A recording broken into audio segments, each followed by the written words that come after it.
శ్రీమాత్రే నమః. ఈరోజు దక్షిణామ్నాయ శ్రీ శారదాపీఠం శృంగేరి స్థల పురాణం గురించి తెలుసుకుందాం. శృంగేరినే శృంగగిరి అంటారు, ఋష్యశృంగపురము అంటారు. త్రేతాయుగం కాలంతో సంబంధం ఉంది. త్రేతాయుగంలోని ఋష్యశృంగ మహర్షి నుంచి యుగయుగాలుగా సార్వకాలిక ప్రసిద్ధి చెందింది ఈ ఋష్యశృంగపురము శృంగేరి. కశ్యప ప్రజాపతి కొడుకు విభాండక మహర్షి. ఆయన తుంగా తీరంలో ఒక కొండ మీద ఆశ్రమాన్ని నిర్మించుకొని తపస్సు చేసుకుంటూ ఉండేవారు. ఒకరోజు ఆయన మధ్యాహ్నికాది నిత్యానుష్ఠానం కోసం నదిలో స్నానం చేస్తూ ఉంటే ఆకాశ మార్గంలో విహరిస్తున్న సురసుందరి ఊర్వశి ప్రతిబింబం నది నీటిలో ఆయనకి కనిపించింది. ఎవరబ్బా ఈ సురసుందరి అని మహర్షి తల పైకెత్తి చూశారు. వెంటనే ఆయన ఆ రూపలావణ్యాలకి మైమరిచిపోతారు. ఆయన తేజస్సు నది నీటిలో కలిసింది. ఇదంతా దైవ సంకల్పం. దైవ సంకల్పం లేకుండా ఏది జరగదు. ఆ దైవ సంకల్పం వలనే అదే సమయానికి దాహంతో ఒక ఆడజింక అక్కడికి వస్తుంది నీళ్లు తాగడానికి. అలా నీళ్లు తాగుతున్న ఆడజింక గర్భంలో ఈ తేజస్సు ప్రవేశించింది. కొంతకాలానికి ఆ ఆడజింక మహర్షి ఆశ్రమ సమీపంలోనే ఒక మగ శిశువుకి జన్మనిచ్చింది. ఆ శిశువు విభాండక మహర్షి పోలికలతోటి అలాగే తల్లి జింకలాగా నెత్తి మీద ఒక కొమ్ము కలిగి ఉన్నందువల్ల మహర్షి ఆ శిశువుకి ఋష్యశృంగ అని పేరు పెట్టారు. సరే, ఆ శిశువుని ప్రాపంచక రీతి నీతులకు అతీతుడిగా పెంచదలిచిన ఆ మహర్షి అడవిలోనే ఆ శిశువుని పెంచుతున్నారు. అందువల్ల ఋష్యశృంగుడు పెరిగి పెద్దవాడైనా సరే ఈ ప్రపంచంలో తన తండ్రిని తప్ప ఎవ్వరిని చూసే అవకాశం లేకపోయింది. ఆయనకి ఆడ మగ తేడా కూడా తెలియదన్నమాట. ఇదిలా ఉంటే ఒకసారి అంగదేశంలో కని విని ఎరుగని కరువు వస్తుంది. ఆ దేశం రాజుగారైన రోమపాదుడికి మంత్రి ఒక సలహా ఇస్తాడు. ఋష్యశృంగ మహర్షి గనక మన దేశంలోకి వస్తే, మన రాజ్యంలో అడుగు పెడితే, ఆయన పాద ధూళి సోకితే చాలు రాజ్యంలో కరువు పోతుంది. గొప్ప తపస్సంపన్నుడు, ఆయన్ని ఎలా అయినా సరే మన రాజ్యంలోకి వచ్చేటట్లు ఏర్పాట్లు చేయండి. కానీ ఆయనకి ఈ ప్రాపంచికమంతా తెలియదు. ఆడ మగ తేడా తెలియదు, ఎవ్వరూ ఏమీ తెలియదు. ఆయన తన తండ్రి ఆదేశం లేకుండా బయటకి రారు. కాబట్టి మీరు ఏ విధంగా ఆయన్ని తీసుకొస్తారో అది మీ ఇష్టం అని చెప్పి మంత్రి చెప్తారు. అప్పుడు ఈ రాజుగారు ఏం చేస్తారంటే ఆలోచిస్తారు. సరే, ఏ తేడా తెలీదు అంటున్నారు కదా అని కొంతమంది అందమైన స్త్రీలను పంపిస్తారు అక్కడికి. ఎందుకు? ఈ మహర్షికి ఎవరు తేడా తెలియదు కాబట్టి ఒక తేడాను చూపించాలి అని. ఆ అందమైన స్త్రీలు ఏం చేస్తారంటే ఈ ఋష్యశృంగ మహర్షి ఎక్కడైతే ఆశ్రమం ఉందో ఆ ఆశ్రమానికి ఈ విభాండక మహర్షి లేని సమయంలో వస్తారు. అలా వచ్చి ఈ ఋష్యశృంగ మహర్షిని ఆకర్షించే ప్రయత్నం చేస్తారు. ఆ ప్రయత్నం సఫలీకృతం అవుతుంది. ఆ అందమైన యువతులు ఏం చేస్తారంటే అంగదేశానికి రమ్మని ఆహ్వానిస్తారు. ఆ ఆహ్వానాన్ని మన్నించి ఋష్యశృంగుడు ఏం చేస్తారు, అంగదేశానికి అడుగు పెడతారు. అంగదేశంలో అడుగు పెడతారు. ఆయన అలా అడుగు పెట్టిన వెంటనే చక్కగా వానలు కురుస్తాయి. అలా కురిసినందువల్ల దేశం సుభిక్షంగా ఉంటుంది, పంటలు పండాయి. ఇంత మహోపకారం చేసిన ఆ మునికి రాజుగారు ఏం చేశారు అంటే తను కుమార్తె శాంతనిచ్చి వివాహం జరిపించి తన కృతజ్ఞతని చూపించారు.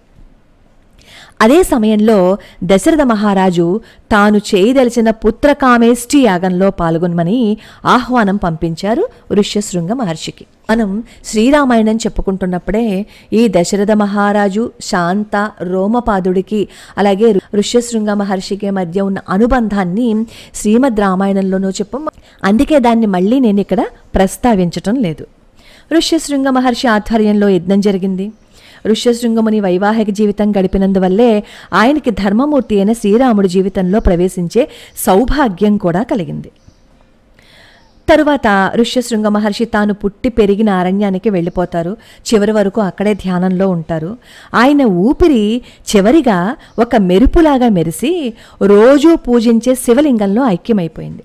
ఆ శివలింగం ఇప్పటికీ శృంగేరి సమీపాన 10 కిలోమీటర్లలో ఉన్న కిగ్గా అనే ఊర్లో ఉంది. విభాండక మహర్షి కూడా తాను నిత్యం పూజించే శివలింగంలోనే లీనమైపోయారు. ఆ లింగం శృంగేరి పక్కనే ఒక కొండ మీద మలహానికరేశ్వర అనే పేరుతో ఇప్పటికీ పూజలు అందుకుంటోంది.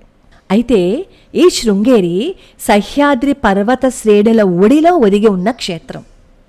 తుంగా నది అని ఇందాకే చెప్పాను కదా, విభాండక మహర్షి తపస్సు చేసుకుంటున్నారని. కాబట్టి ఈ క్షేత్రం ఏ నదీ తీరంలో ఉంది? తుంగా నదీ తీరంలో ఉంది. ఈ తుంగా నదీ తీరంలో చుట్టూ పర్వతాల మధ్యలో అద్భుతంగా రమణీయంగా శోభాయమానంగా కనిపిస్తుంది. ఈ శృంగేరి క్షేత్రాన్ని చుట్టుకున్న పర్వతం ఋష్యశృంగ పర్వతం. భరతభూమిలో ఉన్న అవైదిక మతాలని తన వాదనతో ఖండించి అద్వైత వేదాంత తత్వప్రచారం చేయటం కోసం గొప్ప దార్శనికులైన శ్రీ శంకర భగవత్పాదాచార్యుల వారు యోగ్యమైన స్థలాన్ని అన్వేషిస్తూ ఈ శృంగేరి పురానికి వస్తూ ఉండగా తుంగా నదీ తీరంలో ఒక నాగుపాము ఎండ వేడిని తట్టుకోలేక అల్లాడిపోతున్న ఒక నిండు గర్భిణి అయిన కప్పకి పడగ విప్పి నీడను కల్పిస్తున్న అపూర్వ దృశ్యం చూశారు. అసలు ఆ జన్మ శత్రువులు కదా కప్ప పాము. కప్పను చూస్తే పాము వదిలిపెడుతుందా? వదిలిపెట్టదు. కానీ ఆ వైరాన్ని కూడా మరిచిపోయి ఆ రెండు జంతువులు ఎంతో అన్యోన్యంగా బ్రతుకుతున్న ఈ నేల యొక్క పవిత్రత గొప్పతనం చూసిన తర్వాత ఆయన శ్రీ శారదా పీఠాన్ని అక్కడ స్థాపించాలి అని నిర్ణయించారు.